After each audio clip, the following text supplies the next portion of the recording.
What the hell has happened to the Hunter Biden story? You remember that? I know it seems like ages ago, right? But let's not forget this was just like a couple days over a month ago that the biggest news on the planet was Hunter Biden and Hunter Biden's laptop and all this potentially illegal activity surrounding the Hunter Biden laptop. And oh my God, it's going to destroy Biden. And Republicans had it, and Glenn Greenwald's talking about it. And oh my God, it was such an uproar. He had to quit The Intercept because they said, no, you can't run it. And then election happened, and then literally nobody talked about Hunter Biden ever again. It's almost like the whole story was bullshit, wasn't it? And that's not just my opinion. Actually, the kind folks at Mediaite did a little bit of analysis because they've been paying attention to how nobody has talked about the Hunter Biden story since the election. And it's not like coverage of it was dying off as we headed into the election. Oh no, it was ramping up. And then after election day, disappeared. Gone. All of the folks pushing that Hunter Biden story, including Trump himself, like it never existed, like it was never actually news to begin with. Read this directly from Mediaite. During the 2 full weeks leading up to Election Day, between October 19th and October 30th, Tucker Carlson Tonight, Hannity, and the Ingram Eagle ran segments pushing the Hunter-Joe Biden corruption story in 28 of their 30 shows. Sometimes the trio dedicated multiple segments in 1 hour to covering the supposed scandal. In total, roughly 1/4 of Fox News airtime between 8 p.m. and 11 p.m., 351 minutes, was dedicated to this Biden corruption narrative during those 2 weeks.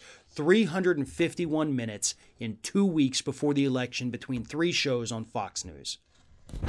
They continue.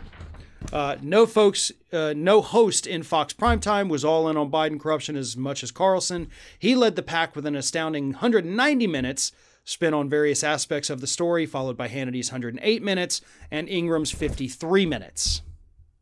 And since November 3rd, do you know how many minutes combined those 3 shows have spent on the Hunter Biden story?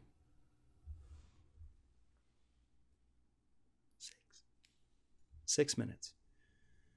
6 minutes. Literally hundreds of minutes in the 2 weeks before the election. Then after November 3rd, 6 combined minutes. 0 of those were Laura Ingraham. She has not touched the story one single time since the election. 1 of those were from Sean Hannity, and 5 of them were from Tucker Carlson. That's it. That's what happened. Oh, and by the way, Trump hasn't tweeted about Hunter Biden or Joe Biden's corruption once. Not one single time as of me sitting here talking since the election. So I guess the question is, all of the folks out there who were pushing the Hunter Biden story, what happened? Did you reach a resolution to it that you just didn't bother telling us?